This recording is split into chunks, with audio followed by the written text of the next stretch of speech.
Que Dieu nous bénisse. Ça vient une veillée un peu plus particulière aujourd'hui. Alléluia. Allons continuer avec notre psaume pour terminer cette dernière partie. Nous avons parlé déjà du premier verset. On va maintenant rentrer dans le deuxième verset, troisième verset, ensuite le quatrième verset.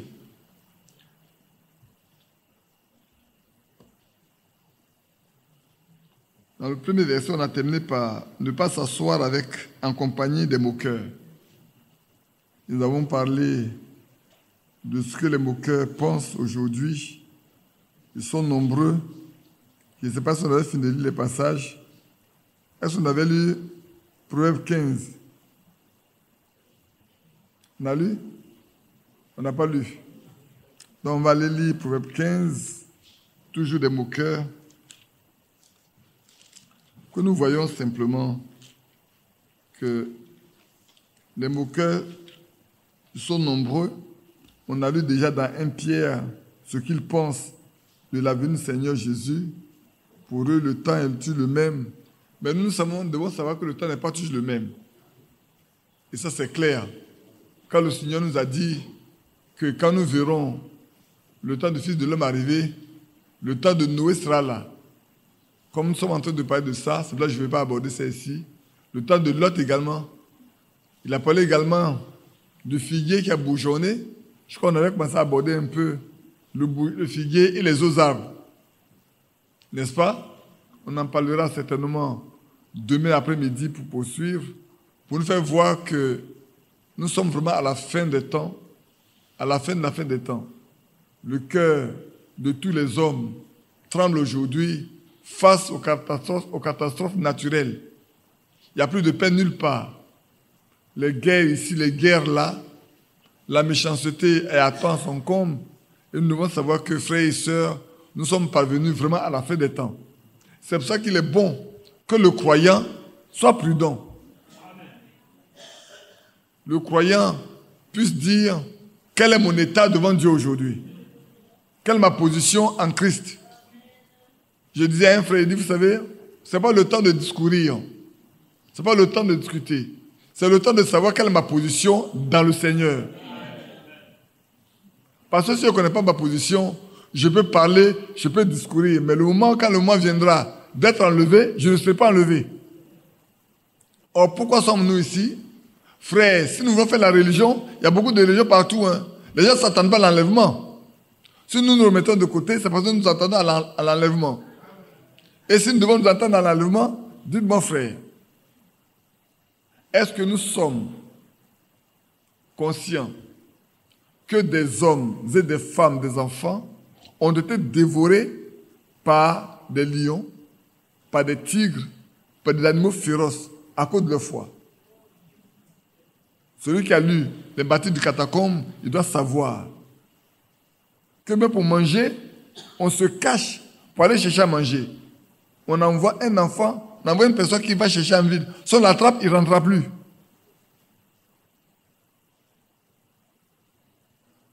Et ça, c'est important. Et nous voulons vivre avec le monde plein de notre main et penser à la vie éternelle. Non, ce n'est pas possible. Quand les autres n'avaient pas la Bible que nous avons, quand ils ont un morceau seulement, hein, un morceau, je prends un cas bête. Si seulement ils ont juste le verset 16 de Proverbe dans leur main, c'est tout le livre qu'ils ont à méditer pendant toute leur vie dans le souterrain. Tout le jour, quand le prédicateur va venir là, c'est ça qu'il va leur lire. Parce qu'il n'a pas droit, il n'a pas accès à autre chose que ça. Mais nous avons toute la Bible. Combien de temps lisons-nous notre Bible? Combien de temps lisons-nous notre Bible? Nous consacrons combien de temps pour lire la Bible? Aujourd'hui, nous vaquons à beaucoup. C'est pour ça que souvent la maladie nous arrive. Vous savez pourquoi? Vous savez pas pourquoi? Quand on est trop occupé, que Dieu veut qu'on parle avec lui, il nous donne un peu de maladie, alors on a couché, puis on crie, Seigneur, pardon. Seigneur, aide-moi. Seigneur, viens à mon secours. Seigneur, viens à mon secours. Alors on s'est dit, Seigneur, Or, quand on a bon santé, on court ici, on court ici, on court ici. Le soir, on arrive, Seigneur, que Dieu te bénisse, nous arrête dans la journée. Maintenant, bénis notre nuit. Amen. Seigneur, merci parce que tu nous as donné ce plat. Bénis la main de ma femme qui a préparé cela. Bénis les enfants. Amen. C'est très vite, hein. Mais quand la maladie arrive, on sait qu'il faut passer du temps à prier. Parce qu'on est face à la mort. Et comme on ne veut pas partir au ciel, on ne veut pas mourir tout de suite, on prie fort pour vivre. Prie longtemps, hein. On se met à genoux. On prie jusqu'à... On dit, Seigneur, tu n'entends pas, il faut avoir pitié. Il entend. Il entend très bien. Ses oreilles ne sont pas sourds, hein. Ses bras ne sont pas trop courts. Mais c'est parce que toi, tu l'as quitté. Qui te regarde un peu. Il vient avoir une communion avec toi. Souvent, Dieu vient avoir une communion avec nous, mais nous, on refuse la communion avec lui. Je vais vous dire une chose. Levez votre tête. Qui est votre mari?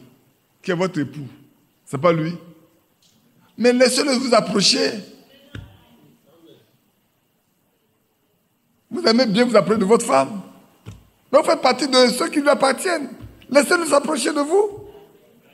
Vous communiez avec vous. Vous vous confiez des secrets. Vous ne voulez pas. Le mot vous tire si vous courez là. Le mot tire si vous courez là. Le mot tire si vous courez là. Quand vous rentrez le soir à la maison, vous êtes fatigué. À peine vous pouvez prier même. Que Dieu vienne au secours. Vous êtes candidat à l'enlèvement. Frère, je ne sais pas si on se rend compte de ce qu'on appelle l'enlèvement.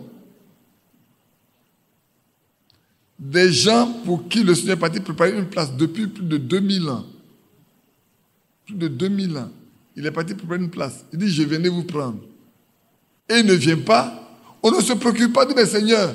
Quand est-ce que tu vas venir? On est fatigué de cette terre-là. On n'écrit pas ça, hein. Il y en a même dans la question, il faut attendre encore un peu. J'ai mon petit projet là, je ne l'ai pas encore fait. Est-ce que je me trompe? Je ne me trompe pas, hein. Seigneur, j'ai un petit projet là. Il faut que ça marche. Hein? Pardon, aide-moi. Si Dieu faut me donner de l'argent, je vais faire mon projet rapidement. Il faut attendre un peu. Soyez prêts. Sois présent à l'appel de Jésus. Sois présent. Si tu restes encore pécheur, la porte sera fermée et tu seras en retard. Sois présent. Brève est toute vie comme celle d'une rose qui ne dure que l'instant d'un matin. Les journées s'écoulent rapides et voici déjà la mort. Et c'est l'heure du grand départ, sois présent. Sois présent, et toi mon frère, sois présent. À l'appel de Jésus, sois présent. Sois présent, si tu restes encore pécheur, la porte sera fermée. Et tu seras en retard. Sois présent. C'est maintenant qu'il faut être présent. Quand il appelle, tu dis présent. Non, Seigneur, j'ai mon petit projet là ici. Là, faut attendre un peu. Tu penses qu'il a le temps de t'attendre? Blanchis ta robe. Lave-toi dans son sang. Prépare-toi. Qu'il n'y ait aucune tache sur toi. Maintenant, qu'il n'y ait aucune tache. Vérifie ta robe s'il n'y a pas de tache. Vérifie d'abord, revérifie. Est-ce qu'il n'y a pas un pli quelque part? C'est bien repassé? Il n'y a pas de reproche? Il dit, je veux une épouse sans tache, ni ride, ni rien de semblable. Irréprochable, c'est pur. C'est un groupe. Mais si tu es dans le groupe que toi tu es sale, mais il va te retirer. Frère, c'est pour ça qu'on est en train d'étudier un peu ce psaume-là. C'est vrai. Les moqueurs, lisons. Proverbe 15, 12. Proverbe 15, chapitre 12, verset 12. Les moqueurs n'aiment pas qu'on les reprenne. Ils n'en voient pas vers le sage. Il ne va pas vers le sage. Il ne va point vers les sages. Je relis. Le moqueur n'aime pas qu'on le reprenne. Il ne va point vers les sages. Et il y a des chrétiens qui n'aiment pas qu'on les reprenne. Il y a des chrétiens qui n'aiment pas qu'on leur parle. Il veut parler vers quelqu'un qui est sage. Parce que le sage va dévoiler leur nature. Il va dévoiler le secret qui est dans leur cœur. Oui. Quand vous lisez dans 1 Corinthiens 12, attendez, ça me vient seulement comme ça, je vais regarder si ce que je pense là n'est pas dedans. Laissez-moi regarder ça tout de suite. Laissez-moi regarder ça tout de suite. Ça me venait juste là. Je vais vérifier. Voilà, en effet, verset 8. En effet, à l'un est donné par l'esprit une parole de sagesse. Si tu vas vers le sage, celui qui a la parole de sagesse, il va te dévoiler ce qui est dedans. Et celui qui aime faire le mal ne veut pas aller là. Comme la fois dernière, j'étais assis à la maison, et puis une jeune fille est venue dire, papa, je viens te voir. Il dit, tu es venu me voir pour me dire, qui t'a fait vœu, donne-moi son nom. Et puis Satan lui a dit, je ne t'ai pas dit, quand on partait là, j'ai dit, tu vas chez un serviteur de Dieu. Maintenant, il faut lui dire pourquoi tu es venu, il faut lui dire. Il faut lui dire. J'ai dit, mais dis-moi le nom. On t'a fait vœu, non? C'est pour ça que tu es venu me dire, dis-moi le nom. Et tu es obligé de m'avouer le nom de la personne. Elle était surprise? Bon, je ne sais pas. Mais Dieu aussi, elle savait. Oui, c'est vrai, le moqueur n'aime pas qu'on le reprenne. Et c'est pour ça qu'il ne veut pas aller vers les sages. Frères, ne sommes pas des moqueurs. Soyons des chrétiens. Un chrétien ne se moque pas de quelqu'un. Quel que soit son état, quelle que soit sa situation, on ne se moque pas de quelqu'un. Bien au contraire, on use de compassion. Proverbe 21. Je vais très vite. Après, il laisse la place pour mon frère Yapi, parce qu'il sait que lui, les matins, il dit des choses assez bien et doux. 21 et 24. L'orgueilleux, le hautain s'appelle un moqueur. L'orgueilleux et le hautain. Quelqu'un qui pense qu'il est trop grand. Il est trop élevé. Il est tout suffisant. On l'appelle un moqueur. Parce qu'il ne sait pas dans quel état il se trouve. S'il savait qui il était. Et puis nous sommes dans un âge d'orgueil. L'âge de l'Odyssée. Je suis riche. Je n'ai besoin de rien. Qu'est-ce que tu vas m'apprendre? J'ai le message. J'ai tout. Mais tu ne sais pas que tu es pauvre. Tu es misérable. Tu es aveugle, tu es nu. Et tu ne le sais même pas. L'orgueil de cet âge-là, il ne sait même pas qu'il est orgueilleux. Quelqu'un me parlait tout à l'heure de ce que Saint Branham est venu faire. Qu'est-ce qu'il a dit même? Saint Branham a dit quoi? Il dit c'est Saint Branham qui a dit que les femmes doivent travailler. Il dit sinon, la place de la femme, c'est au foyer. Mais Saint Branham a autorisé que les femmes travaillent dans les bureaux. Oh! Est-ce qu'il a lu Proverbe 31? Dites à cette personne qui est venue me voir, on va lire Proverbe 31 ensemble. Je lui dis qui était Rebecca? Non, Rachel, avant qu'elle ne soit mariée. Avant que Jacob aille la prendre comme femme, qui était Rebecca? Elle était une bergère. Elle éleva des moutons de son père. Elle était au foyer. Elle était dans le désert en train d'élever les moutons. Frère, apprenez à lire la Bible. Il y en a qui ont déposé la Bible quelque part. Ils ont jeté la Bible. Ils ne lisent même plus la Bible. Ils lisent plus la Bible. Mais si tu ne lis pas la Bible, c'est que tu es déjà mort. L'absolu suprême là, c'est ça. La parole écrite là, au commencement était la parole. La parole était avec Dieu. Et la parole était Dieu. Et la parole a été faite chair. Et elle a habité parmi nous. C'est ça là. C'est rien d'autre, c'est ça. Toute prédication ne peut découler que de ça. Autant c'est pas écrit ici, tu ne peux pas prêcher ça. C'est seulement quand c'est écrit ici là que tu peux prêcher. N'a qu'à me lire Proverbe 31. Cette femme vertueuse là, qui peut la trouver? Rien ne lui manque. Elle achète un champ. Elle va au loin. Elle a la maison. La Bible dit elle va au loin pour chercher un navire, des marchandises. Elle donne du travail à ses servantes à la maison. Et ses enfants la louent. Et son mari est content d'elle. Elle n'est pas une femme paresseuse. Elle n'est pas assise au foyer, coin, comme ça, et puis les autres font le travail à sa place. Non. Elle est une bonne maîtresse. Elle acquiert un champ.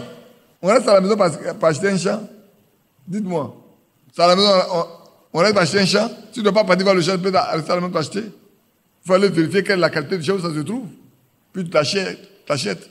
Quand tu l'as acquis, qu'est-ce que tu fais? Tu vas cultiver. Ce que Frère Franck a dit là, c'est vrai. Il y a beaucoup de personnes qui sont rentrées dans le magasin où était emmagasinée la nourriture là. Et puis ils ont commencé par tirer tous les tiroirs là. Ils ont tout déversé à terre. De sorte qu'aujourd'hui, tout est devenu comme une nourriture qui n'est pas bonne à manger. C'est ce qu'on voit aujourd'hui là. Et Frère Balé pouvait dire, il y a des prédicateurs qui sont des perroquets. Il y a beaucoup de prédicateurs, mais il y a des perroquets. Ils ne font que réciter. Ils n'ont aucun message. Parce qu'ils n'ont pas le Saint-Esprit. Et quand on lit Matthieu 24, 45, 47, les gens ne s'arrêtent même pas sur le 45, là, ils ne s'arrêtent pas dessus pour analyser et étudier. 45 là, c'est là le nœud. Hein. Le reste, ça concerne seulement le serviteur fidèle. Mais le 45 là, ce n'est pas lui seul. Il reçoit la nourriture qu'il donne aux gens de la maison de Dieu, aux esclaves de la maison de Dieu. Pour que les esclaves aussi les distribuent. Et ces esclaves doivent être aussi fidèles. Ils ne sont pas aux serviteurs fidèles. Hein. Ils appartiennent au chef de la maison. Ce sont les gens qui sont de la maison de Dieu. C'est Dieu qui les a mandatés, qui les a choisis. Alors on leur donne la nourriture pour qu'ils distribuent aussi. Pourquoi on a des problèmes dans le message? Parce que beaucoup ne sont pas choisis par Dieu et ils veulent distribuer. Ils créent des problèmes. Ils voyagent, ils vont ici, ils vont là, et il n'y a rien de bon qui sort de là. C'est des moqueurs. C'est des hautains. Ce qui est écrit ici, là, c'est des hautains. C'est des orgueilleux. Ils ne veulent pas s'humilier. Vous ne pouvez pas les reprendre. Vous vous souvenez quand Israël du Canada est venu pour la première fois, où il a prêché que la reproduction se fait par la parole? J'ai pris la main d'Isaac et de Matthias allant à son hôtel. Il n'a qu'à me prouver par la Bible si c'est comme ça, c'est écrit. Il dit, Frère Branham l'a dit, il dit, vois-tu les brochures de Frère Branham? Montre-moi dans laquelle c'est écrit. Où Frère Branham a prêché ça? Demain, tu vas aller corriger. N'est pas venu corriger? J'ai pris les mains des deux là, l'on le voit dans son hôtel. J'ai pris les brochures, j'ai pris les brochures, allons-y. Il dit, Frère Branham dit, voilà les brochures de Frère Branham.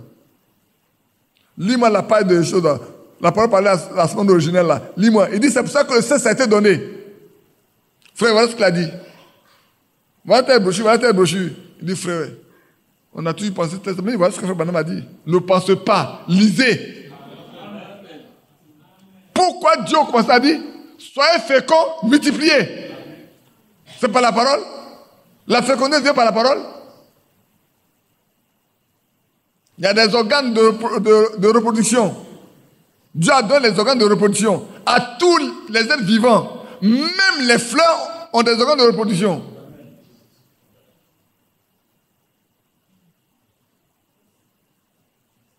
Prenez un palmier, vous allez voir sur un palmier, Il y a plus besoin, on connaît bien ça. Ce palmier, il y a le mâle, il y a la femelle. Pour qu'il y ait la graine là, le mâle vient, ensuite la femelle vient. Et c'est le mâle là qui pollinise la femelle. Dieu l'a créé ainsi. On peut dire qu'aujourd'hui, les hermaphrodites, c'est ça, non? Prêchons ce qui est écrit. Alors, on nous dit, c'est ça, voilà les orgueilleux.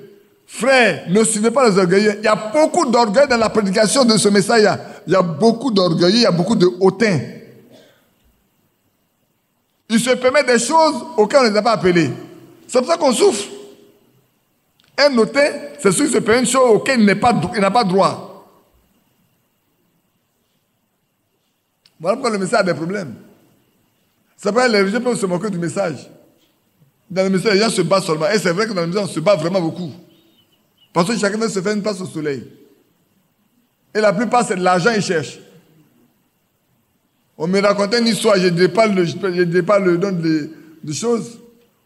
Il y a un qui était un grand type, il va quelque part, quand il arrive là, il vient avec beaucoup de biens.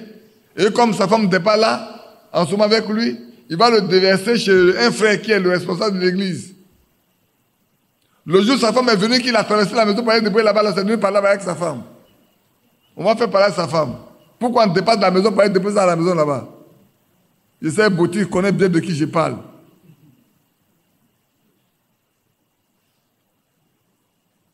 Pour ça même, on lui a donné la main d'association rapidement. Quand on faisait ça, il a appelé, il dit, ce que tu fais là, est-ce que Dieu est dedans?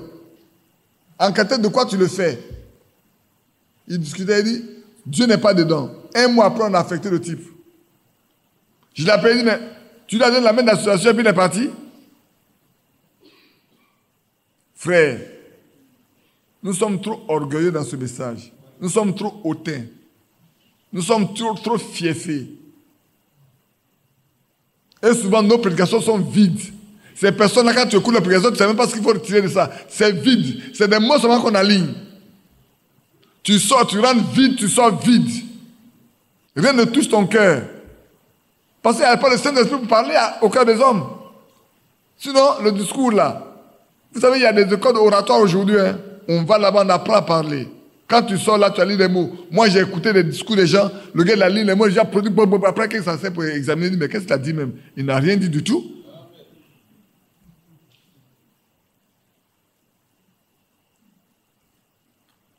Revenons au verset 2, maintenant de Psaume. On a eu le verset, on va rentrer dans le verset 2. Le verset 2. Mais qui trouve son plaisir, heureux l'homme qui trouve son plaisir dans la loi de l'Éternel. Cet homme-là qui trouve son plaisir dans la loi de l'Éternel. Lisons un peu de Psaume 19. Hein? Lisons le Psaume 19. Où est-ce qu'il y a dans le Psaume 19? On va lire le Psaume 19 du verset 8 au verset 11. Le Psaume 19. La loi de l'Éternel est parfaite. Bien-aimés frères, la loi que Dieu nous a donnée, sa parole, elle est parfaite. Il n'y a rien à retirer, il n'y a rien à ajouter. La parole de Dieu, elle est parfaite. Quelque part, il est écrit, il a été éprouvé 7 fois. La parole de Dieu a été éprouvée 7 fois.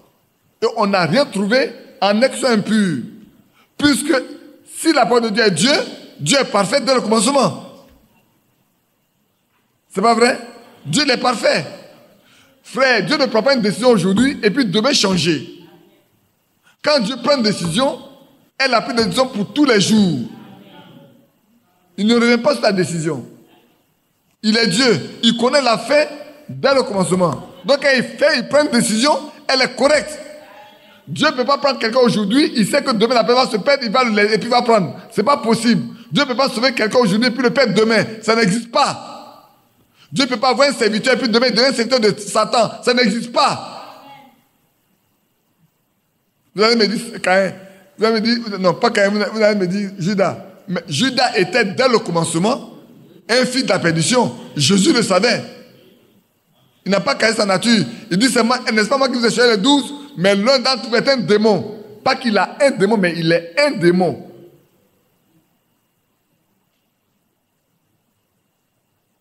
On va arriver tout à l'heure à quelque chose, vous allez voir. Tout à l'heure, on va arriver. On va arriver tout à l'heure. Et vous allez voir. Donc, elle est parfaite. Elle restaure l'âme. Frère, vous voulez avoir une âme restaurée? Lisez la Bible. Méditez-la. Restez avec elle là. Trouvez votre plaisir à la lire, à la lire, à la lire. Ne vous dégoûtez pas de la parole de Dieu. Bien au contraire, trouvez votre plaisir. Laissez vos livres sales là.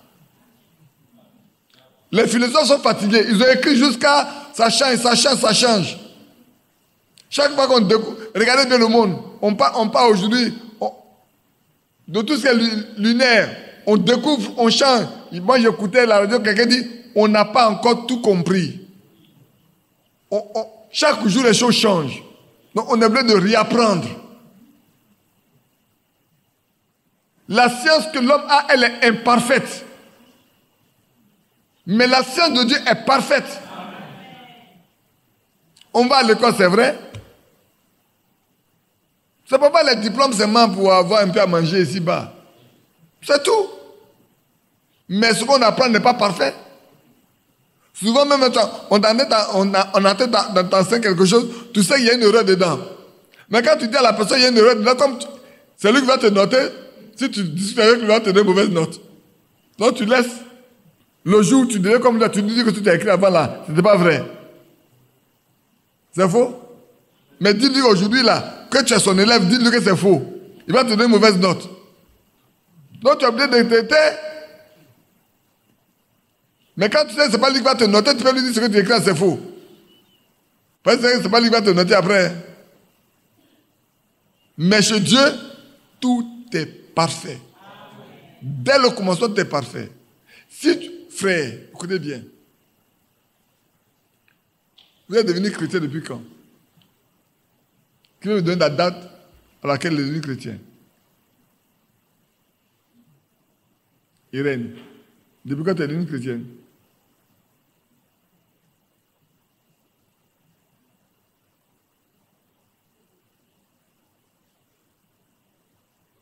Depuis quand tu es devenu chrétienne? Elle a fait de compter le nombre d'années. C'est que tu t'es trompé. Ah. là, passe à compter bien. Avant que tu naisses, si tu es né pour être chrétien, c'est bien avant que tu ne naisses. Parce que la Bible dit, nous étions en Christ. Tous ceux dont le nom a été écrit dans le livre de vie de l'agneau qui a été immolé avant la fondation du monde ne peuvent pas changer. On ne peut pas changer leurs conditions. Ceux dont le nom n'a pas été écrit dans le livre de vie de l'agneau seront surpris de voir la bête et sa condamnation. Ce n'est pas le jour où tu as fait ton baptême d'eau. Hein. Si tu es un péché sec, tu es juste un péché sec mouillé. Tu ne changeras pas. C'est pour ça qu'il y en a qui peuvent venir à l'église jusqu'à ce que, au moment de leur mort là, ils quittent l'église. Ils renient Dieu. Mais il y en a, vous allez voir. Ils vont servir un temps, ils vont partir. Mais quand le temps de départ arrive là, quelque chose les pousse. Va à la maison. Va à la maison. Va à la maison. Et puis viens s'asseoir. Il vient s'asseoir et mettre de l'ordre dans sa vie. Et on pense qu'il est venu pour toujours alors qu'il est venu pour rentrer. Et quelques jours après, il est mort. Il dit, ah, le gars est venu et puis il est mort comme ça là. La soeur est venue hier là et puis il est mort. C'est toi qui l'as sauvé. Elle t'appartient. Ou il t'appartient? Il ne t'appartient pas. Le propriétaire paie sa chose. Il en a besoin.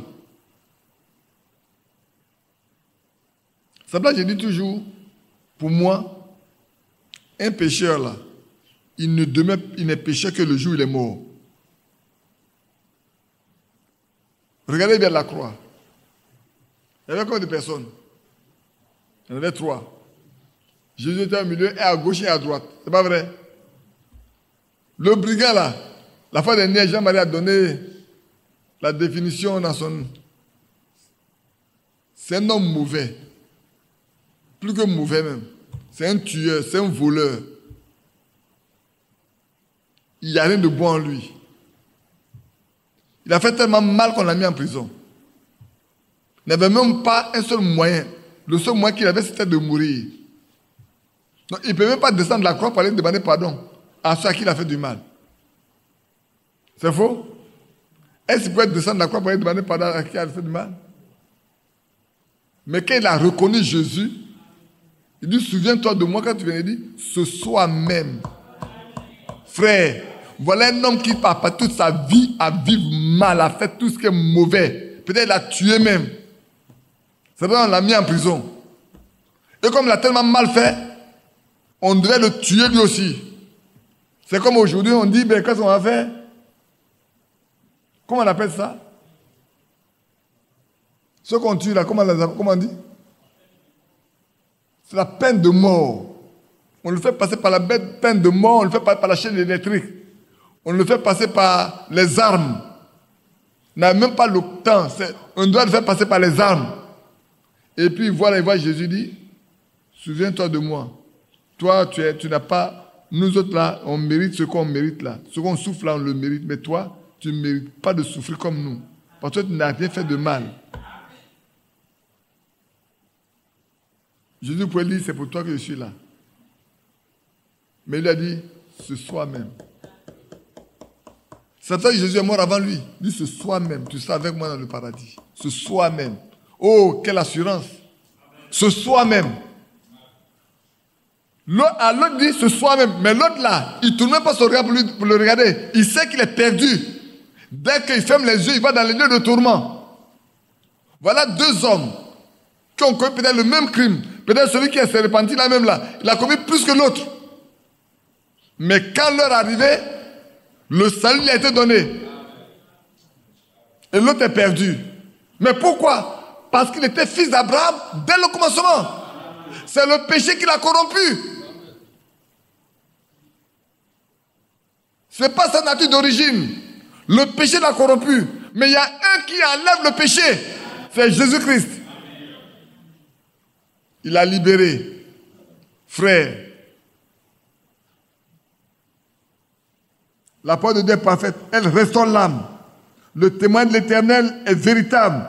Il rend sage l'ignorant. Frère, la parole de Dieu rend sage. Je vais vous lire Deutéronome 4.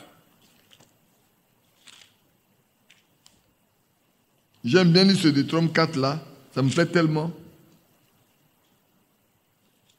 Parce qu'il y a beaucoup de choses importantes dedans. Maintenant, écoute. Maintenant, Israël écoute. Verset 1. Les lois et les ordonnances que je vous enseigne, mettez-les en pratique, afin que vous viviez et que vous rentriez en possession du pays que vous donne l'Éternel, le Dieu de vos pères. Vous n'ajouterez rien à ce que je vous prescris, et vous n'en retrancherez rien. Ce que Moïse a dit ici, c'est écrit aussi dans Apocalypse. Si quelqu'un retranche, si quelqu'un ajoute, les fleuves sont ajoutés. Si quelqu'un retranche, on retranche, ça part de l'arbre de vie. C'est pas ça. C'est ça que Moïse l'a dit ici. Ici aussi. On ne doit rien ajouter, on ne doit rien retrancher. Frère, nous n'avons rien ajouté, nous n'avons rien retranché, nous devons laisser la parole de Dieu dans son état tel qu'elle est. On ne doit rien ajouter, on ne doit rien retrancher. Nous lisons la Bible telle qu'elle est. Si on ne la comprend pas, on la laisse là où elle est. Ce qui n'est pas révélé là, ce qui est caché, c'est pour Dieu. Ce qui est révélé, c'est pour nous. Point final.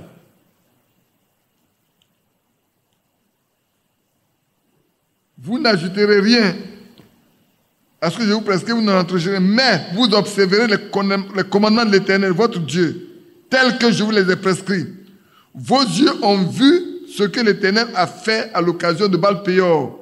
L'Éternel, ton Dieu, a détruit du milieu de toi tous ceux qui étaient allés après Baal-Péor. Frère, quiconque va derrière une chose qui n'est pas de Dieu, la mort le guette.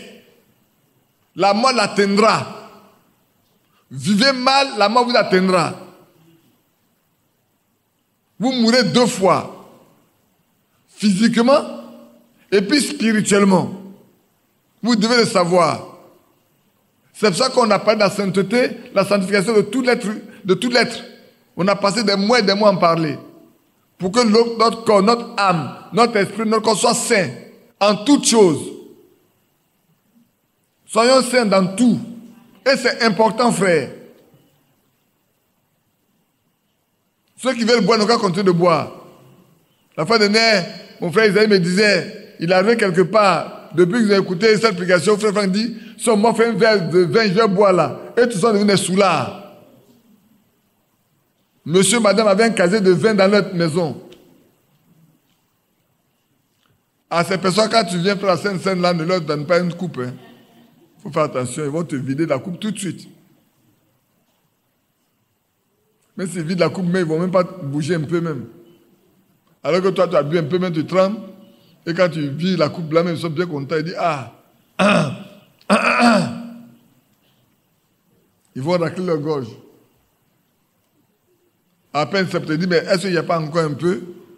Ce n'est pas encore descendu dedans. Joseph a en train de rire.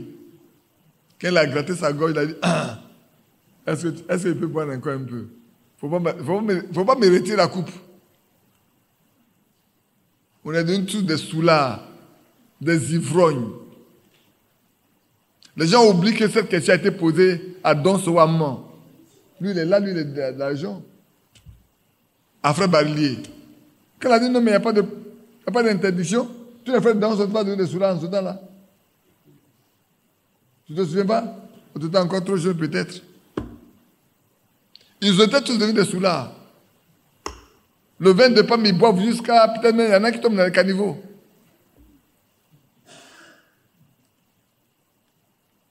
Frères, soyez saints dans toute notre conduite. C'est le temps d'être saints dans toute notre conduite. Les gens n'ont pas compris ce que Frère Franck a dit. Quand il a lu Romains 14, là, ils n'ont rien compris. Le juge, il a parlé, il a lu Romains 14, mais ils n'ont rien compris. Ils n'ont rien compris. C'est Frère Branham qui a dit, buvez, vous pouvez boire moins. Mais le même Frère Branham qui a dit ça là, lisez toutes les autres prédications de Frère Branham, il dit, les croyants ne boivent pas. Nos chrétiens ne boivent pas. Ils ne fument pas, ils ne jouent pas aux cartes.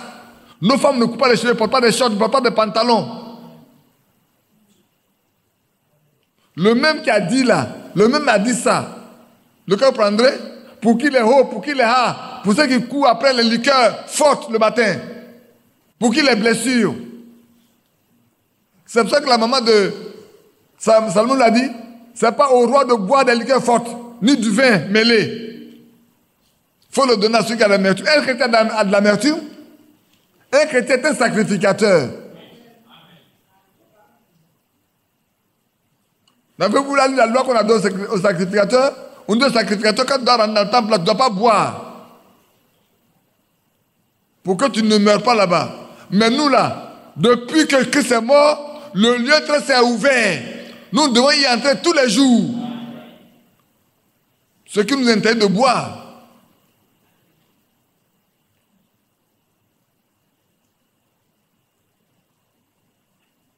Donc je poursuis avec... Je n'ai pas fini avec Deutéronome 4 là. Hein. Ne dormez pas. Hein. Et vous qui êtes attachés à l'Éternel, votre Dieu, vous êtes aujourd'hui vivants. Tandis que les autres sont morts, ceux qui n'ont pas suivi Baal-Péor sont vivants. C'est faux? Frères, sœurs, écoutez bien. J'ai appris que, je ne sais pas si c'est vrai, qu'on veut libérer la Médée qui avait été livrée à Satan parce que personne n'est mort. Donc, comme ils ne sont pas morts, la livraison à Satan, Dieu n'est pas dedans. Je ne sais pas si la livraison à Satan, là, c'est pour que les gens meurent. C'est comme ça que c'est écrit dans la Bible.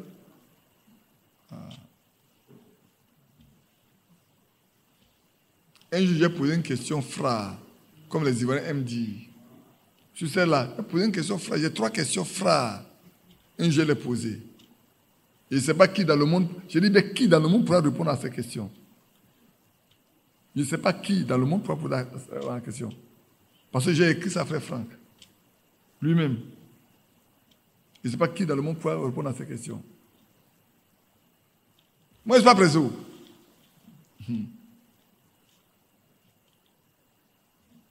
Voici, je vous ai enseigné des lois et des ordonnances, comme l'Éternel mon Dieu me l'a commandé, afin que vous les mettiez en pratique. Écoutez la suite, hein. Afin que vous les mettiez en pratique dans le pays dont vous allez rentrer en possession. Écoutez bien maintenant. Vous les observerez et vous les mettez en pratique, car ce sera là votre sagesse. La parole de Dieu va devenir votre sagesse et votre intelligence aux yeux des peuples qui entendront parler de toutes ces lois et qui diront: cette grande nation est un peuple absolument sage et intelligent. Frère, un vrai croyant est un sage.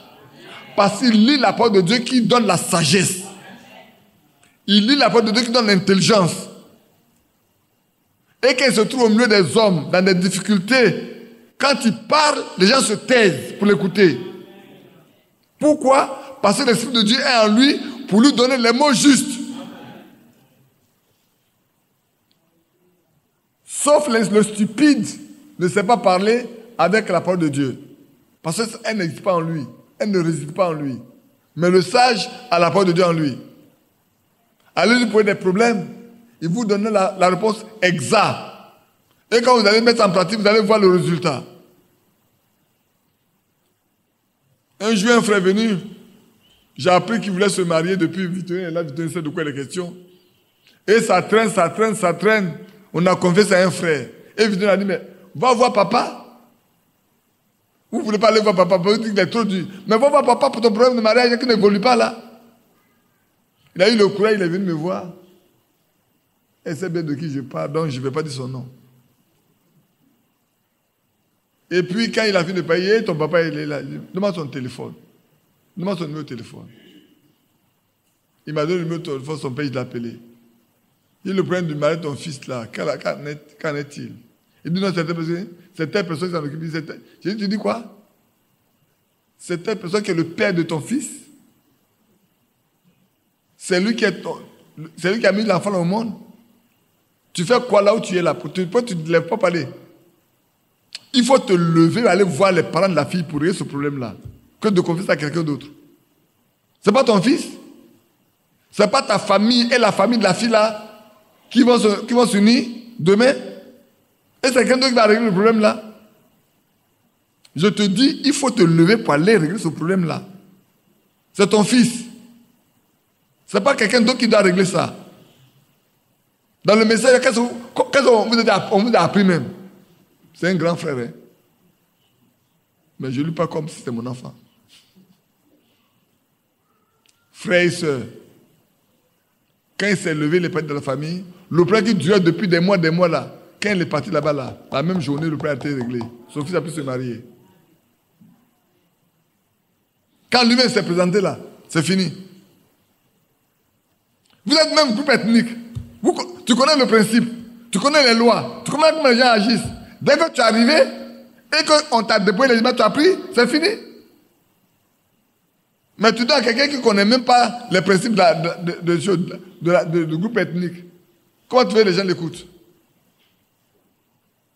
Et ici, la Bible nous dit: frères et sœurs, si vous méditez jour et nuit la parole de Dieu, vous serez sages et intelligents aux yeux des hommes qui vous voient. C'est auprès de vous qu'on venait prendre des conseils. Écoutez-moi bien. Hein. Peut-être vous n'avez jamais eu. Nous là, on a été des conseillers dans nos bureaux. Des femmes, des hommes qui viennent nous demander conseil.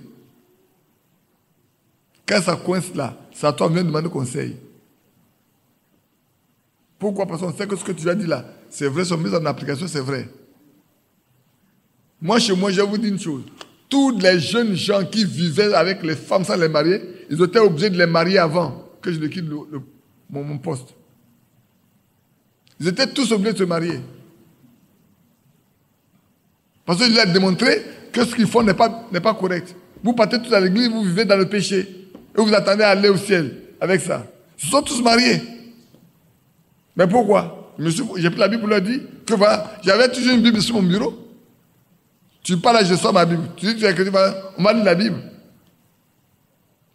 Mais si vous ne connaissez pas la parole de Dieu, qu'est-ce que vous allez faire avec ça? C'est pour ça que, bienheureux celui qui sonne les Écritures, et tout son plaisir pour la méditer.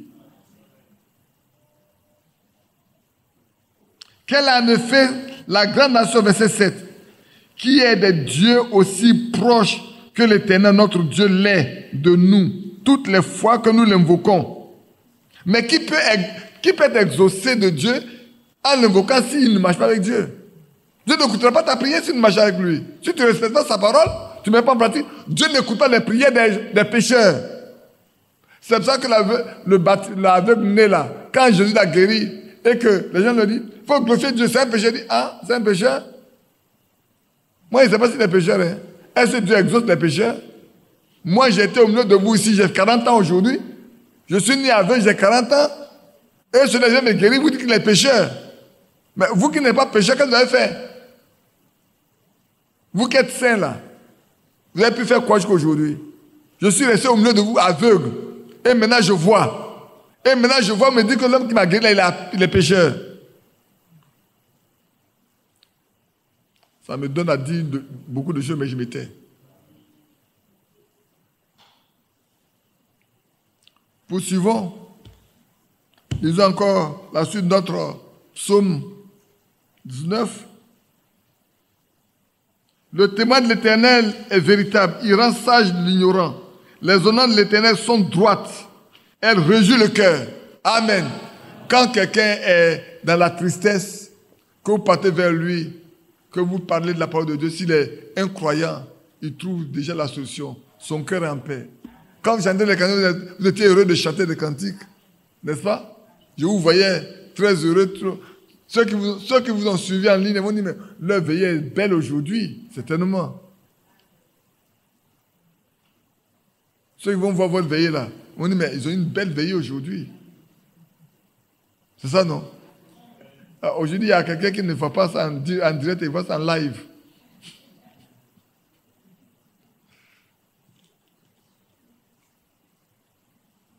Que Dieu soit loué. Les commandements de l'Éternel sont purs. Ils éclairent les yeux. On n'est pas aveugle quand on marche avec Dieu. Quand on lit la parole de Dieu là, on voit. On apprécie les choses correctement. On est lucide. Vous comprenez? C'est pour ça que, frère, la Bible dit, heureux l'homme qui médite jour et nuit. Les lois de l'Éternel, il a médité jour et nuit. Pourquoi? Quelque part, il est écrit, il faut les attacher à tes doigts, inscrire-les sur le linteau des portes et apprendre à tes enfants et aux enfants de tes enfants, pour qu'ils ne les oublient pas. Je crois que j'ai fait écrire ça sur le pamphlet pour inviter les enfants à leur réunion ici du 22-26. C'est ce passage que j'ai donné ce passage-là. C'est que dans Deutéronome, j'ai donné ce passage-là qui est sur le pamphlet. C'est ça, oui, Deutéronome 6. J'ai écrit ce passage-là. Et j'ai fait écrire un autre passage également que j'oublie pour les instructions. Ceux qui veulent venir à leurs enfants, ils sont les bienvenus. Nous allons passer quelques 4 ou 5 jours à parler. On va d'abord projeter ce que j'avais fait, je ne sais pas en quelle année.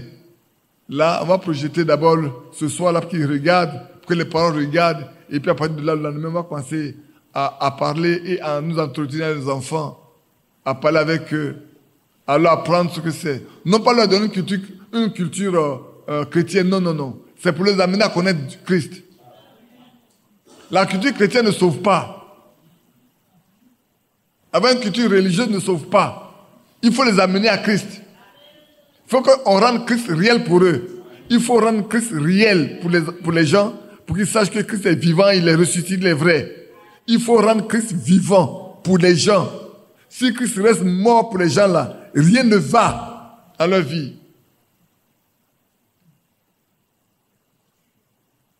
On poursuit. On va lire le verset 3 de notre psaume 1. Ah. Il est comme un arbre planté près d'un courant d'eau, qui donne son fruit à sa saison et dont le feuillage ne se flétrit point. Il est comme un arbre planté près d'un courant d'eau. Maintenant, frère, sachez une chose. Qui est le sceptre? On va le lire dans Jean. Allons dans Jean 15. J'ai noté tous ces passages-là pour vous, afin que vous voyez. Dans Jean 15, verset 1, je suis le vrai sceptre, et mon père le vigneron. Je suis le sceptre, vous êtes les sarments. Ceux qui demeurent en moi et en qui je demeure portent beaucoup de fruits. Car sans moi, vous ne pouvez rien faire. Frère, celui qui est attaché à Christ, il est comme un arbre planté près d'un courant d'eau. Et son feuillage ne se flétrit jamais. En d'autres, ce n'est pas quelqu'un qui, tous les jours, se morfond, qui se plaint de son sort. Celui qui se morfond, qui se plaint de son sort, il n'a pas d'assurance. Or, le vrai chrétien a une assurance. Quelles que soient les circonstances, il sait que Dieu peut pouvoir. Que Dieu peut répondre. Ah oui, celui qui a Christ comme assurance, il est toujours content, heureux. Il n'y a aucune situation qui le désassomme. Moi, j'aime dire aux gens, aucun homme ne peut faire de ma vie ce qu'il veut. Aucun homme, aucun être humain de ma vie ne peut. Celui qui peut faire de ma vie ce qu'il veut, c'est Dieu seul. Et ça, vous devez comprendre ça, frère. Si vous laissez votre vie dans les mains des hommes, c'est que vous êtes devenus des païens. Aucun homme ne peut faire de votre vie ce qu'il veut. Ce n'est pas possible. Un croyant, ça n'existe pas. Un fils de Dieu, une fille de Dieu, un homme peut faire de sa vie ce qu'il veut? Non. Vous savez combien de voltage c'est? Il ne peut même pas oser toucher ce voltage-là. Il va être grillé tout de suite. Il va mourir tout de suite. Laissez-le essayer. La fois dernière, on est venu à Dabré, quand on a fini, on dit j'ai bien prêché, après il a insulté les prêtres. J'ai dit vos prêtres prêchent les femmes. Il y a une femme qui a dit oui, c'est vrai. Alors après, quand je suis parti, mon oncle a vu quelqu'un m'a dit mais vous ne savez pas, vous pensez que c'est lui qui a dit il y a 50 000 dossiers qui se trouvent au Vatican à cause des pédophilies et les gens se plaignent. Vous n'avez pas appris ça? Non, ça veut dire, mais vous êtes catholique, vous ne pouvez pas apprendre, puisque ça connaît vos prêtres. Ça vous intéresse pas d'apprendre ça? J'ai demandé à tous les jeunes prêtres qui sont là, quand nous avons parlé de Dieu, il dit, si c'est avec la Bible, il ne peut pas venir m'affronter. Mais pourquoi? Ma sagesse, c'est la Bible. Mon intelligence, c'est la Bible. Tu viens là-bas discuter de la Bible? Je ne vais pas te parler de philosophie. Toi, tu vas là, tu vas parler de la philosophie, tu parles de la mathématique. Non, viens ici, on va parler de la mathématique biblique. Tu vas voir tout de suite. On va faire de l'algèbre tout de suite avec la Bible là. Toi, tu ne connais même pas l'ABC de la Bible, tu vas venir parler de la Bible ici. Soyez des hommes faits, soyez des femmes faites, et soyez des personnes qui arrivent à la statue parfaite de Christ. C'est important, frère. C'est le temps où vous devez être tous à la statue parfaite comme de Christ. Bien formés, parfaits, en tout. On vous tourne ici, vous êtes parfait. On tourne ici, vous êtes parfait. On tourne là, vous êtes parfait. On n'a pas un endroit où on peut faire un reproche. On peut continuer? On lit dans Galates 5 pour parler des fruits un peu. Alors dans Galates 5, on parle des fruits un peu. Et puis après, on va regarder.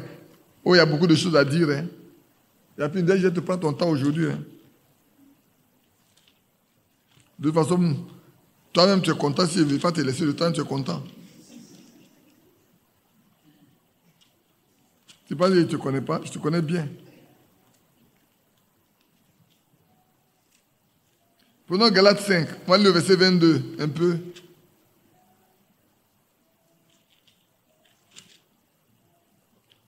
Maintenant, voilà, écoute bien. Quand vous avez lu dans Psaume, il a dit, écoutez bien. Il est comme un arbre planté dans un courant d'eau qui donne son fruit en sa saison.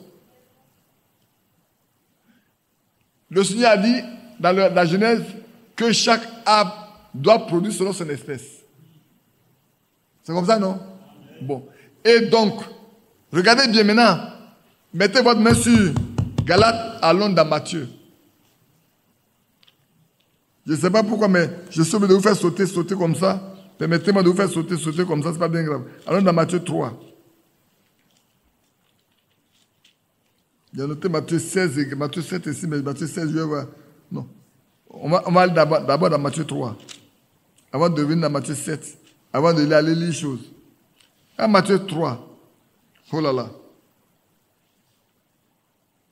Quand Jean-Baptiste est arrivé, vous allez voir ce que Jean-Baptiste va dire. Hein? Au verset 8, il dit, produisez des fruits dignes de la repentance.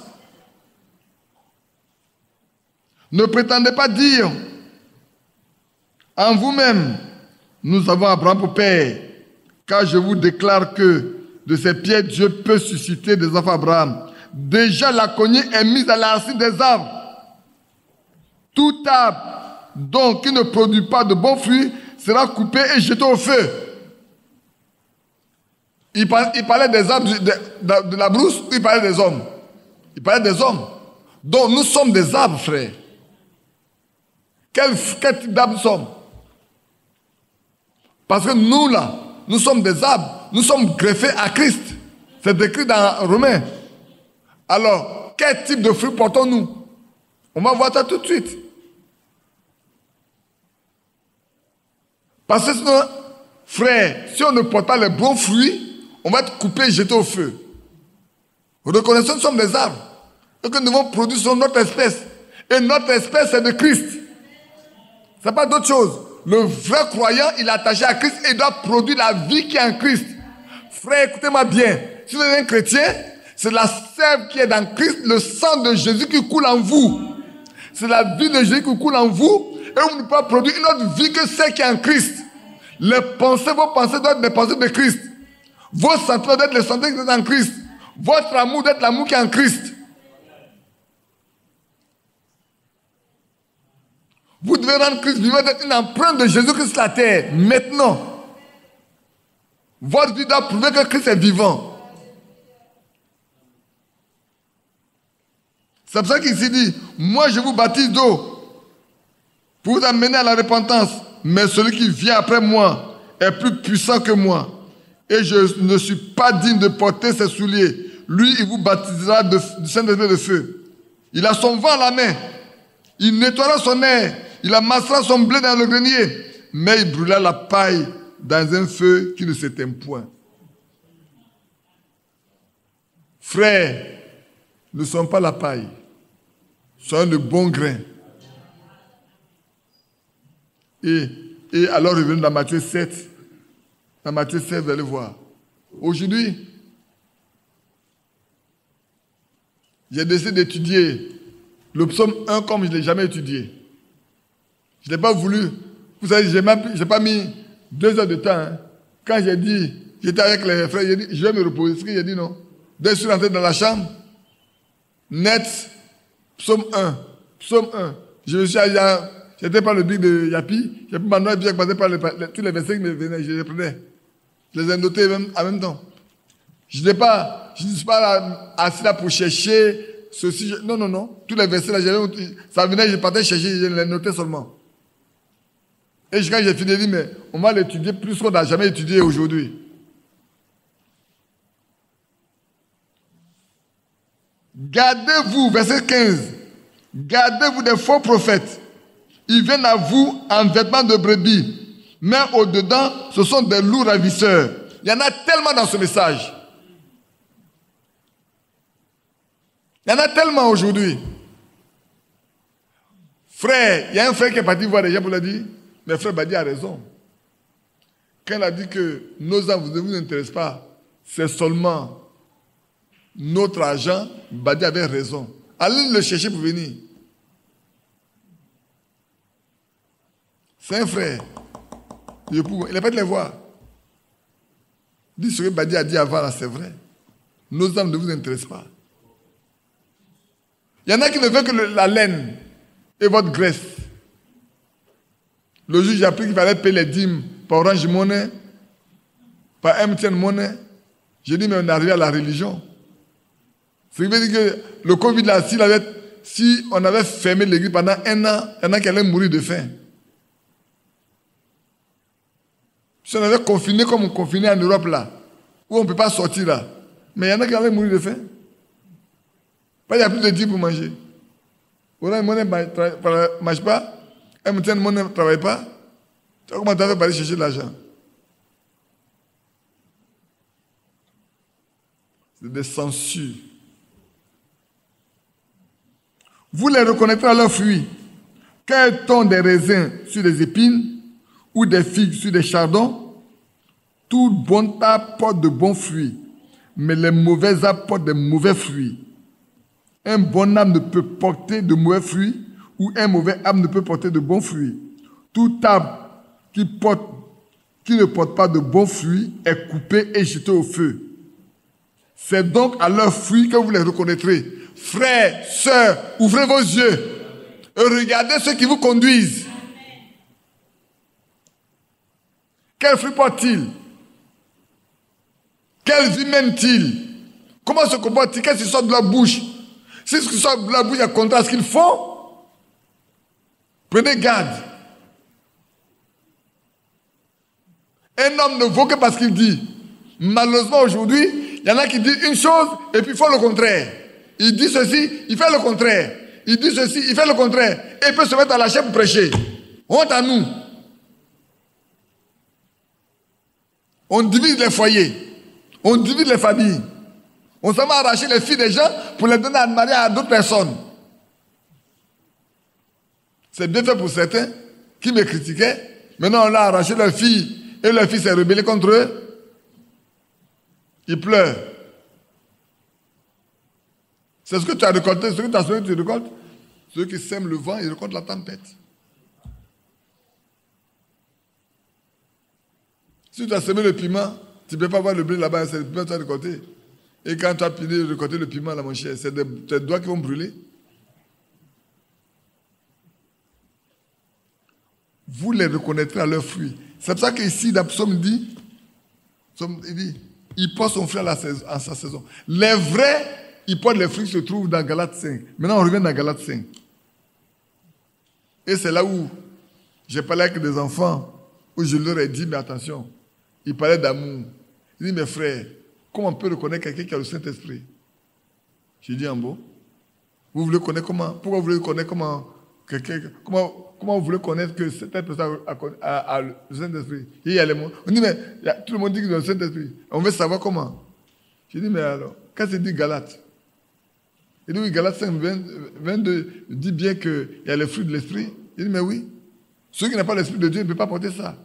D'abord, ils me disent, mais l'amour, il y en a qui... Je dis, l'amour, il peut porter l'amour, il peut manifester l'amour de Galates là, Galates 5 là.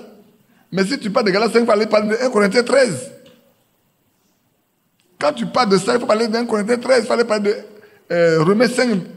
Moi, je le lis tout de suite.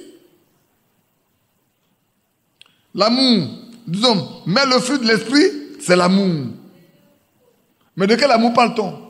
C'est parce qu'il te donne l'argent, en même temps tu dis, ah, tu m'aimes. C'est faux. Tu es un hypocrite. Si demain il te refuse ça, tu vas m'insulter partout. Aujourd'hui, je te fais cadeau, tu vas m'aimer. Demain, quand tu vas venir dire, frère, je n'en ai pas, là, dit, voilà, monsieur là.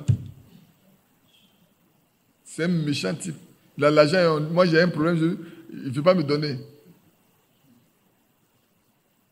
L'amour est fini. Oh. L'amour est fini dans son cœur.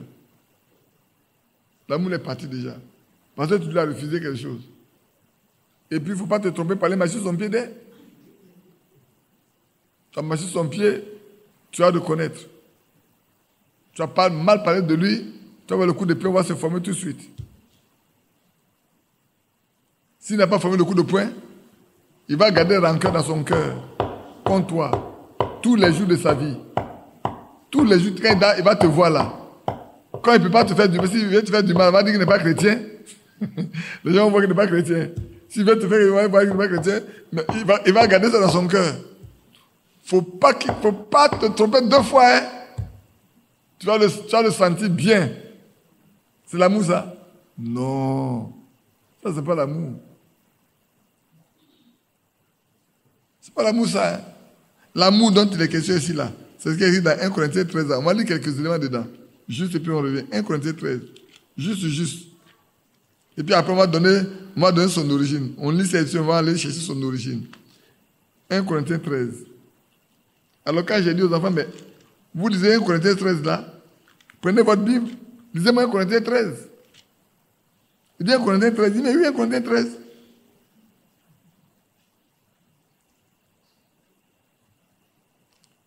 Je laisse tout le rôle là. Hein. Je vais commencer à parler du verset 4 seulement. L'amour est patient. Il est plein de bonté.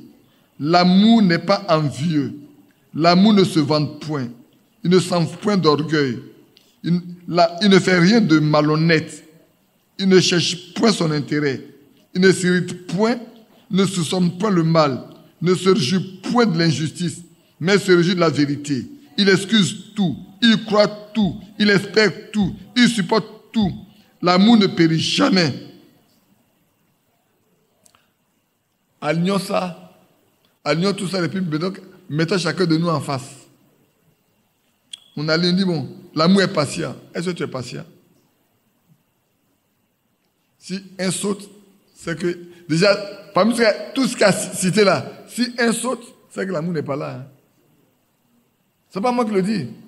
On dit l'amour est patient. Donc, si la patience n'est pas là, l'amour n'est pas là. Il est plein de bonté. Si tu n'as pas de bonté, l'amour n'est pas là. On dit quoi? Il ne se vante point de mal. Ne se vante point. Si tu es un vantard, l'amour n'est pas là. Ne sens point d'orgueil. Si tu es orgueilleux, l'amour n'est pas là. Tu peux avoir tout, mais s'il y a un seul qui manque là, l'amour dont on parle n'est pas là. S'il y a un seul, hein, il ne fait rien de malhonnête. Oh, combien de prédicateurs aujourd'hui ne sont pas des malhonnêtes hommes? Dans ce message, combien de prédicateurs, combien de croyants ne sont pas des malhonnêtes hommes? Malhonnêtes sur tous les bords. Tu ne peux faire confiance à personne en tête d'argent. Ce n'est pas possible. Tu ne peux rien confier à quelqu'un. Demain, c'est sur la place publique.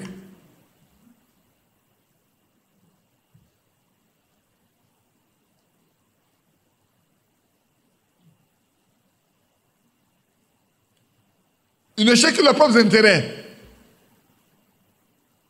Quand il s'agit d'argent, oh là là. Je vous parlais tout à l'heure de quelqu'un à qui on venait donner les éléments là parce que la femme de l'autre n'est pas là. Dès que la femme est venue, qu'il a envoyé ses gens chez lui à la maison, la femme est partie faire palabre.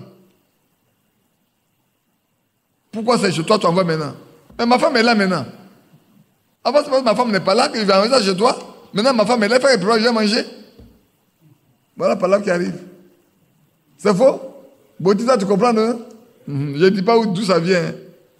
Et puis après, on va me convoquer là. Mais c'est la vérité. Frère, c'est ça le message. Hein. Vos prédicateurs là, ils sont attachés plus au bien matériel qu'à vos âmes. Quand tu es bien placé, tu arrives là-bas, même toi, on te donne un poste.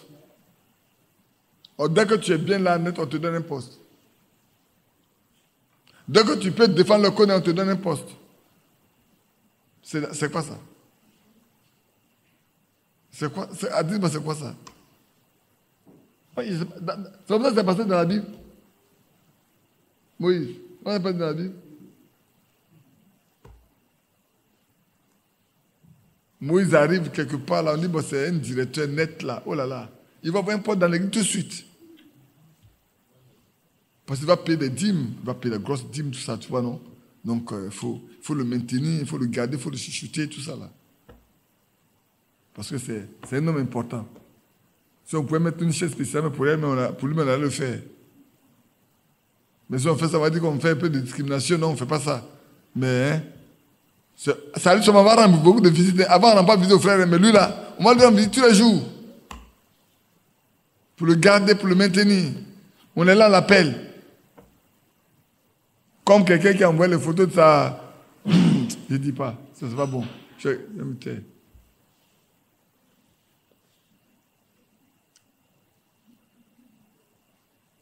Il ne s'irrite point, il ne soupçonne point le mal.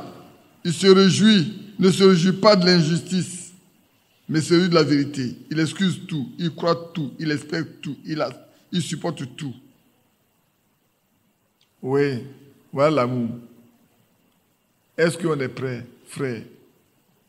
Cet amour-là, personne sur terre ne peut manifester ça sans Christ.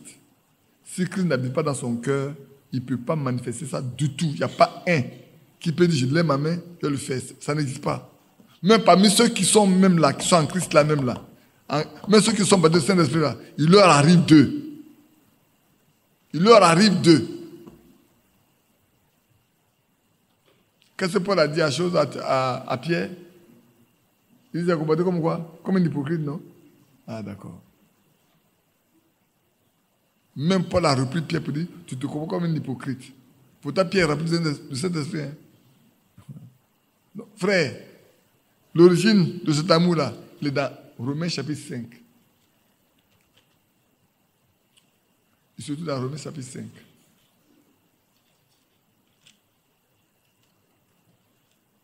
Le verset 5. Or, l'espérance ne trompe point, parce que l'amour de Dieu est répandu dans nos cœurs par le Saint-Esprit qui nous a été donné. Aussi longtemps que tu n'as pas le Saint-Esprit, cet amour ne peut pas être rendu. Écoutez bien, il a été donné, c'est répandu. Prenez de l'eau répandue, quand on prend un verse là, ça se répand partout. Il n'y a pas un espace qui reste. Vous voyez, non? C'est que l'amour là, c'est répandu, ça déborde partout, ça a pris tout votre cœur. Il n'y a rien d'autre qui reste. L'amour de Dieu déborde dans votre cœur. Alors là, on dit, il a l'amour. Ça transpire, on le voit, on le sent. Mais ne confondez pas l'amour avec les sentiments. On est sentimental, c'est pas ça. Hein? Le fait d'être sentimental ne dit pas que vous êtes amoureux. Hein? Et puis l'amour, ça se manifeste dans la vérité. Sans vérité, il n'y a pas d'amour. L'amour ne se manifeste dans le mensonge. Oh, toi, tu n'as pas d'amour. Oui, frère, mais c'est pas de ça. C'est dans la vérité, ça se manifeste. Parce que celui qui donne l'amour, là, il s'appelle la vérité. Je suis le chemin, la vérité, la vie. C'est son nom. Et c'est lui qui donne cet amour-là. Et l'amour doit se faire toujours dans la vérité. Rien que dans la vérité. Alors, quel fruit portez-vous? On va le lire encore dans Galates. La joie, la paix, la patience. Quand il faut produire la patience, on demande de produire la patience. C'est le fruit, hein? On est dans tout le psaume chapitre 1, psaume 1. Hein? Il produit ses fruits en sa saison. Donc, pour chaque saison, il y a un fruit. Hein? Quand la saison de la patience arrive, tu dois porter la patience. Quand la saison de la joie arrive, tu dois porter la joie. C'est pas ça? Quand la saison de la bonté arrive, là, on doit avoir la bonté chez toi. Quand le temps de la maîtrise de soi arrive, il faut être capable de te maîtriser. Quand le moment de la foi arrive, il faut pouvoir produire la foi. On a une foi aujourd'hui, puis demain, on n'a plus de foi. On a une foi dans quelques instants, dans quelques circonstances, et puis dans les autres circonstances, on n'a pas de foi. Ça, ce n'est pas la foi que Dieu donne. La foi de Dieu, elle est constante, permanente. Il n'y a rien qui peut... C'est pour ça que la Bible dit, nous devons avoir la foi comme un grain de sénévé, qui ne se mélange à aucun autre grain. Il est pur. Ceux qui l'ont possédé, écoutez bien, quand on disait des Hébronies, ceux qui ont posé la foi, là, qu'est-ce qu'ils ont fait? Ils ont triomphé de ceci, ils ont triomphé de ceci, ils l'ont possédé, ils ont ça. C'est quelque chose qu'ils ont en leur possession. Elles sont dans la foi. Elles sont poussées de la foi. Frère, c'est le temps où nous devons... Oh, je crois au Seigneur Jésus. Ça ne suffit pas. Hein? Le diable croit aussi. Mais il tremble. Et il tremble même. Il tremble même. Tu veux dire, tu crois? Tu ne crois pas? Montre-moi les œuvres que tu as par la foi. La foi, là, où sont les œuvres que tu portes? La patience est là.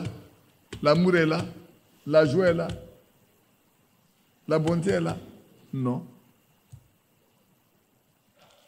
Donc, frère, c'est le temps. Hein? Frère, nous sommes arrivés au temps où ces choses doivent être réelles dans la vie de chacun de nous.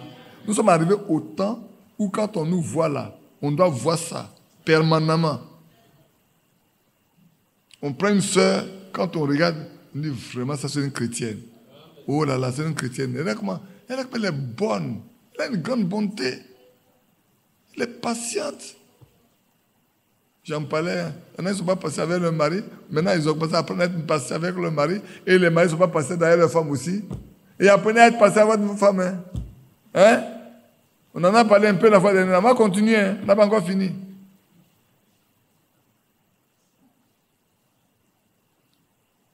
Je vous fatigue avec ça. Hein?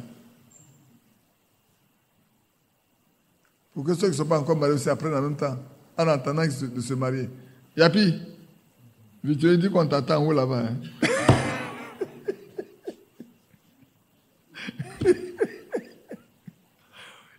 On se comprend. Hein? Ne cherchez pas à comprendre ce que je lui ai dit. Il a compris lui. Ouais, après la rue, non? C'est ça, non? D'accord. Alors, je repars dans mon psaume. Vous voudrez que je tourne sur le psaume chapitre 1. On est au verset 3. Il est comme un arbre planté près d'un courant d'eau. Il donne ses fruits à sa saison. Et il donne le fiel de se flétrir point. Tout ce qu'il fait. Oh là là. J'aime bien ce passage-là. Là, moi, j'aime bien ça. Hein. Excusez-moi, ce passage-là. Pour parler, moi, c'est mon passage. Tout ce qu'il fait, lui réussit. Tout ce qu'il fait. Quand ça dit Seigneur, tu as dit, tout ce que le juste fait, lui réussit. Si je ne suis pas juste, alors que ça ne me réussit pas. Sinon, ça doit réussir. Il est tenu à sa parole, hein. Frère, prenez notre mot. Il est tenu à ça. Tout ce que le juste fait, lui réussit. Est-ce qu'il y a une chose que David a fait qui a échoué? Non. Abraham a fait une chose qui a échoué. Même là où il a fait des fautes. Regardez bien, même là où Abraham a fait des fautes. Venez dans le Nouveau Testament. On ne parle d'aucune faute d'Abraham. Hein. David, on ne parle qu'une faute de David. Hein. Il est parfait. Il est tranquille. Vous ne pouvez rien trouver à reprocher à Abraham. Rien du tout. Et regardez l'œuvre des mains de Joseph. Tout ce que la main de Joseph touchait, Dieu bénissait. N'est-ce pas? Frères, soyez des chrétiens. Tout ce que votre main va toucher là, Dieu va bénir. Ce n'est pas l'évangile de la prospérité. Hein? Ce n'est pas ça. Mais si vous touchez une chose, pourquoi? Parce que la bénédiction de Dieu repose sur vous. La bénédiction de Dieu reposant sur vous, vous rentrez quelque part. Moi, je vous dis une chose. Dans ma vie professionnelle, partout où je suis passé, frère, partout où on m'a placé, les choses ont réussi. On n'a jamais rien dit de mal. Il n'y a jamais eu d'insuffisante. Tout a réussi. Souvent, tu fais rien de grand. Hein? Tu fais même rien de particulier. Mais quand les gens regardent, c'est parfait. Et on a plus confiance en toi qu'on a dans les autres. Pourquoi? Parce qu'on sait que tu es honnête, tu es juste et tu es vrai. Et souvent, il y a des gens qui peuvent te défendre. Tout ce qu'il fait, lui réussit. Tout ce que vous ferez, vous réussira. Si vous êtes un fils qui obéit à son père. Quand il dit un fils, il veut dire fils de Dieu. Quand il dit père, il parle du Père, notre Père qui est aux cieux. Que son nom soit sanctifié. Que son règne vienne. Que sa volonté soit faite dans votre vie tous les jours, comme elle est faite au ciel. N'est-ce pas? Est-ce qu'on a fini tous les versets, non? Oui, il y a encore quelques versets derrière ici. Hein. Je n'ai pas encore fini. Je n'ai pas encore fini. Hein. Le verset 3, là, il n'est pas encore fini. Ah non, j'ai déjà lu un. Non, j'ai lu les deux, donc c'est bon déjà. J'ai lu avant, non, ça va. Je vais vous libérer tout de suite. Pour que Yapi vienne parler aussi. Yapi, tu n'as pas échappé. Hein. Il n'en est pas ainsi des méchants. Où est la différence? On dit, ce que vous êtes là, vous êtes différent des méchants. Ce que vous avez là, le méchant ne peut pas avoir. On a déjà parlé des méchants, non? Donc, le méchant ne peut pas avoir ce que vous avez.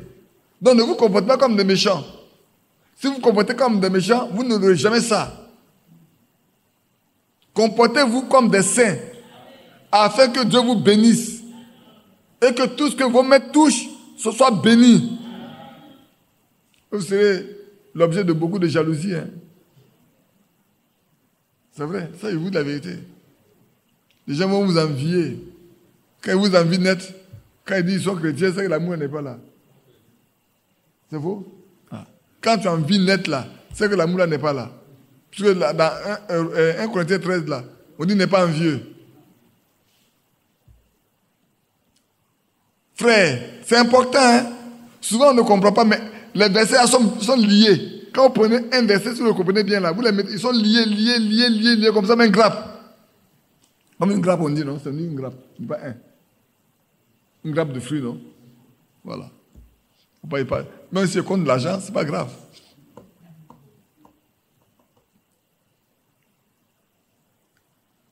Il n'en a pas ainsi des méchants. Ils sont comme la paille que le vent dissipe. Le méchant là, tu le vois tout à l'heure et puis il disparaît après. Il n'est plus là. Mais le juste, il est toujours présent. Regardez bien, frère. On parle combien de fois de Caïn? Mais on parle tout d'Abel. On donne le nom d'Abel à des gens. C'est faux, non? Qui donne le nom de Caïn à son fils? David, ça plaît, hein?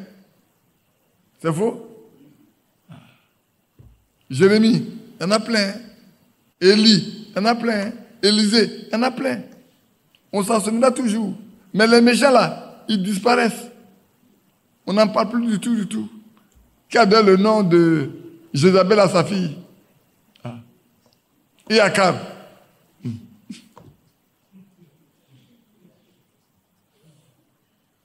On ne donne pas. Mais Samuel, ça existe.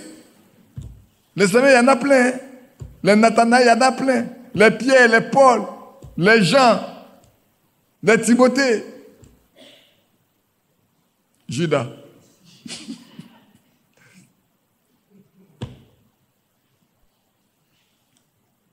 Il n'y en a pas ici des méchants. Ils sont comme la paille que le vent dissipe. Le méchant là, le vent, tu ris maintenant, c'est pas que tu comprends bien. Le vent passe fiat, la paille n'est plus là. Le feu passe fiat, ça disparaît, c'est parti. Mais le juste, il est toujours présent. Sa mémoire ne s'éteint pas. La mémoire du juste ne s'éteint pas. Hein. On pleure le juste souvent. Hein. On le pleure longtemps. Étienne, on l'a tué, non? Mais le nom d'Étienne est encore là. Si Paul là, il ne s'est pas converti, son nom allait disparaître.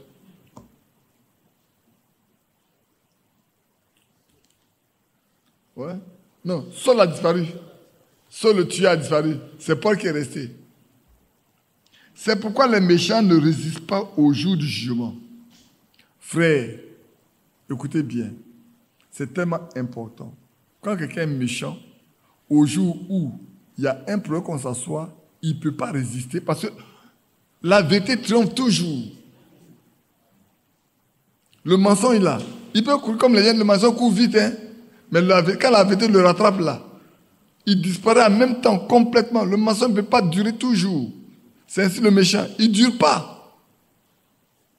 C'est pourquoi le méchant ne résiste pas au jour du jugement. Le jour où on fait le jugement, là, le méchant ne peut pas résister. Ni les pécheurs de l'ensemble des justes. Frère, soyez tranquille. Si quelqu'un est pécheur et qu'il y a des saints, sa nature va te révéler rapidement. Je vous ai raconté ce qui s'est passé à Caracola, non? À Bondoukou. Vous vous souvenez? Des frères sont là, tranquilles, menant leur vie paisible. Tout le monde les reconnaît comme des chrétiens. C'est vrai, il dit à Yapi dans ce village-là, tous ceux qui ne vivent pas bien là, ne les reçoivent pas ici. Il ne faut pas qu'ils ternissent le témoignage. Tu comprends, non? Tous ceux qui ne vivent pas bien, il ne faut pas les recevoir ici. Il ne faut pas qu'ils viennent ternir le témoignage.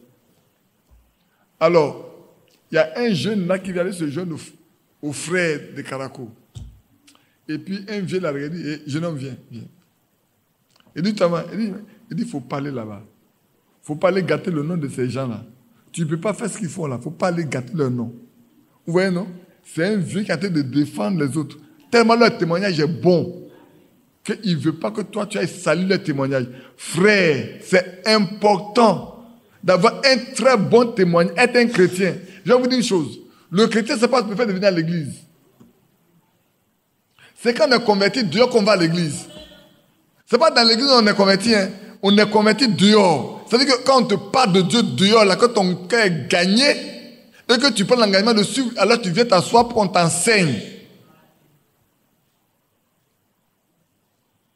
Maintenant, si on t'a invité, tu es arrivé pour la première fois, ce n'est pas bien grave. Tu es là, on va te parler. Mais, quand tu prends la décision, la Bible, c'est un engagement de bonne conscience envers Dieu. C'est un engagement que tu prends. C'est comme si les gens qui vont, ils vont au séminaire, il faut signer un engagement de Sénat. Tu signes un engagement pour 10 ans, pour dire 10 ans là, tu ne peux rien faire d'autre que de servir l'État ivoirien. Donc tu prends un engagement pour dire, moi je m'engage désormais à ne rien faire sans l'accord de Jésus-Christ. Voilà ce que ça veut dire. Je m'engage à ne rien faire si Jésus ne m'a pas dit de le faire. On comprend? Est-ce que vous comprenez bien? Est-ce que vous comprenez? C'est ça l'engagement. Hein? Quand on dit je prends mon engagement là, mon engagement veut dire, moi désormais là, je ne ferai rien si Jésus ne m'a pas dit de le faire. Ça veut dire, je ne ferai sans avoir vu faire au Père. Et si lui, il ne fait rien sans l'avoir vu faire au Père, et nous qui sommes mortels, lui qui est Dieu, il dit il ne fait rien sans que le Père, si le Père ne lui montre pas, il ne fait pas. Et nous qui sommes mortels, qui sommes venus, frères, nous devons rester jusqu'à ce qu'il nous dise ce qu'il faut faire. On n'a pas à se précipiter.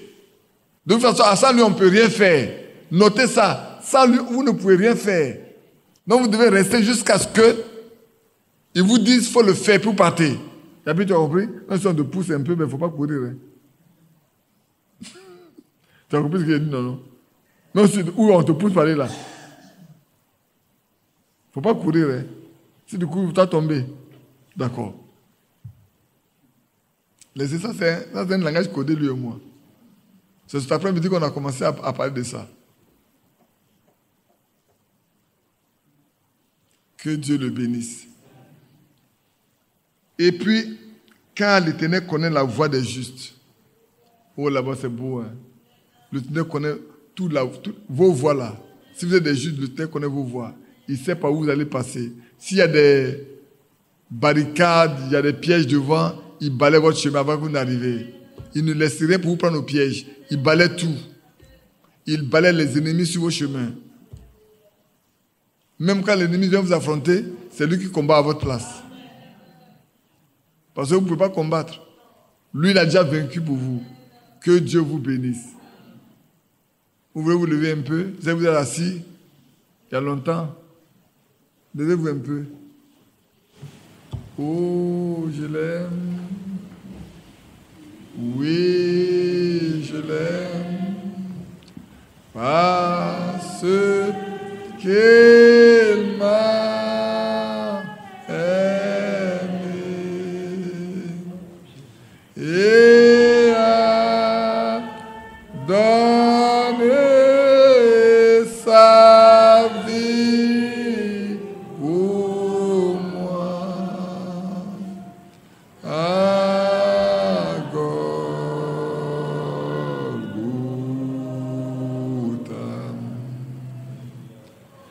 Et a donné sa vie pour moi à Golgotha.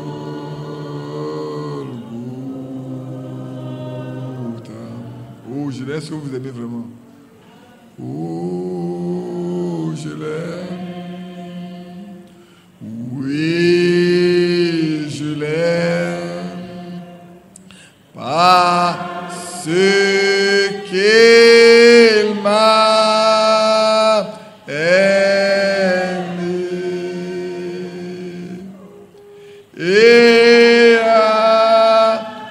Donnez sa vie pour moi. À Golgotha. Oh là là, c'est vrai, Seigneur notre Dieu. Et à donner sa vie pour moi.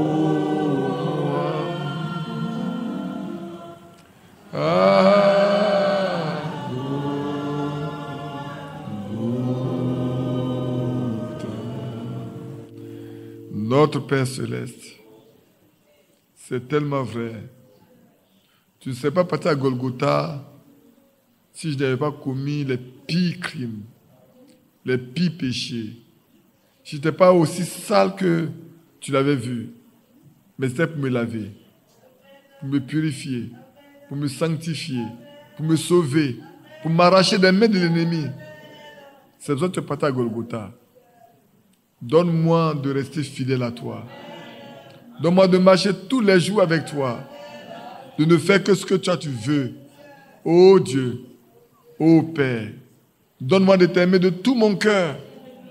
Et de ne rien faire d'autre que ce que tu veux. Parce que Seigneur, il n'y a pas moyen d'exprimer cet amour que tu as manifesté.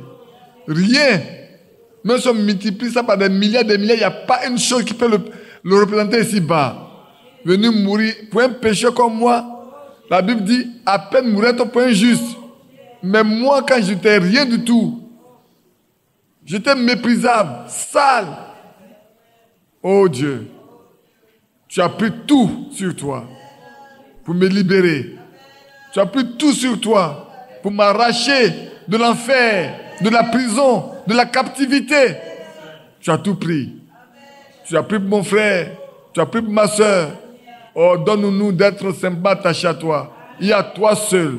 Non pas aux hommes, non pas à un groupe de personnes, mais à toi. Sois notre appui, notre bouclier, notre forteresse. Oh, sois tout pour nous. Oh, notre Dieu. Fasse que ce que nous avons entendu puisse pénétrer profondément avec ta nature entre en nous. Donne-nous cet amour divin, cet amour qui ne soupçonne pas le mal, qui ne cherche pas son propre intérêt, qui supporte tout, qui croit tout, qui accepte tout. Oh, accorde-nous cela, Seigneur. Accorde à mes soeurs, à mes frères, la bonté, la patience, la douceur, la foi. Oh, notre Dieu. Ainsi également, mes bien-aimés, alors que nous savons que les temps sont finis quasiment, un jour tu viendras nous prendre. Oh Dieu, oh Père, quand tu viendras, dis mon nom. Dis le nom de mon frère. Appelle le nom de ma soeur. Et porte-nous sur les nuées pour aller à ta rencontre sur les airs. Oh, ça sera beau ce jour-là. Oh, que c'est beau. Un monde nouveau nous attend là-haut, auprès de l'agneau.